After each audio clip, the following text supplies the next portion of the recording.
저희 병원에 오시는 분들은 대부분 처음 가슴 성형을 하시려는 분들이 많지만, 그러나 다른 부위 곳에서 여러 가지 시술을 시도하고 불만족스러워서 오시는 경우도 적지 않습니다. 예를 들어서 말씀드리면 가슴에 필러를 넣어서 확대를 시도했다든가, 과거에 자가지방 이식으로 가슴 확대 수술을 시도했었다든가, 이런 분들이 적지 않아요. 여러분들, 필러는요, 가슴에 주입해서는 절대 안 되는 것입니다. 필러는 소량을 얼굴이나 이런 주름진 곳에 사용하는 것이지 가슴에는 사용해서는 안 돼요.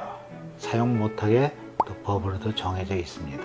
그런데도 지금은 많이 줄어들었지만 한때 필러를 주입한 분들이 계십니다. 또 요즘 조금 감소하기는 하지만 자가지방 이식해서 가슴 확대를 해보셨던 분들이 있어요. 그런데 이 자가지방 이식으로 가슴 확대를 시도를 수술하거나 또는 필러로 가슴 확대 수술을 하려고 하시는 분들은 불만족스러워서 오시는 분들이 꽤 많습니다. 아까 말씀드린 것처럼 필러는 가슴에 절대 주입해서는 안 됩니다. 가슴에 필러를 주입하게 되면 생각해 보십시오. 필러는 이물질이에요. 이 이물질이 안에서 염증 반응이나 이물 반응을 당연히 일으킬 수도 있겠지만, 안 그렇다고 하더라도 생각해 보세요. 모유수유 하는데 필러가 아기 모유에 섞이면 되겠습니까? 이거 얼마나 끔찍한 일이에요. 그래서 필러는 안 됩니다. 또 자가지방 이식이요. 자가지방 이식, 배에서 자기 지방을 뽑아서 가슴에 확대하고, 이게 이상적으로 얼마나 좋은 시술입니까? 배도 성형이 돼서 날씬해지고 그 지방으로 가슴은 커져서 아름다운 가슴이 되고, 참 이상적인 시술이라 생각이 되지만 아직 한계가 있고 역시 불만족을 할 수밖에 없어요. 왜냐? 첫째, 가슴이 확대돼서 아름답게 되려면 300cc 정도 안팎으로 커져야 되는데, 한꺼번에 300cc를 여기다가 지방 이식하면 하나도 지방이 안 삽니다.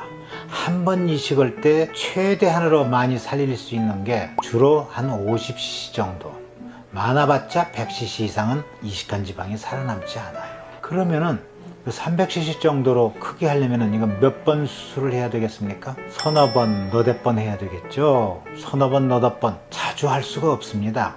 왜냐? 1년 내지 최소한도 6개월 간격으로 나눠서 해야 됩니다. 그럼 몇 년에 걸쳐서 서너 번, 너댓 번 자가지방 이식한 가슴이 예쁘게 될까요?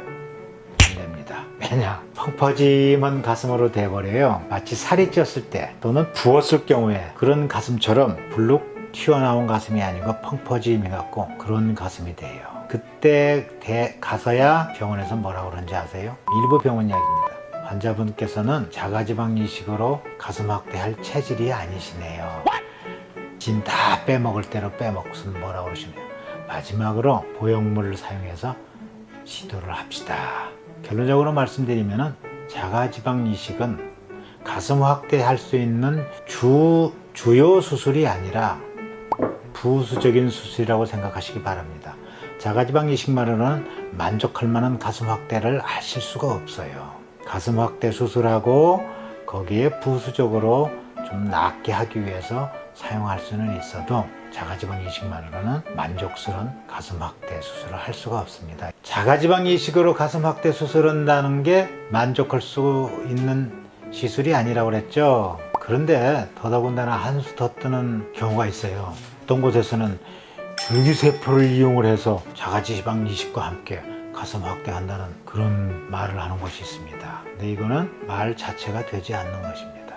현재 줄기세포는 일반적인 여러분들 개인 병원에서 줄기세포를 배양할 수도 없을 뿐더러 그 줄기세포 배양을 해서 가슴 확대 수술을 안 돼요. 지방 이식을 하고 거기에다가 추가로 줄기세포를 주입을 하면은 생착해서 살 수 있는 지방세포가 늘어날 수 있다는 그런 보고는 있을 수가 있겠지만 줄기세포만으로 가슴 확대가 되지 않습니다. 전혀요.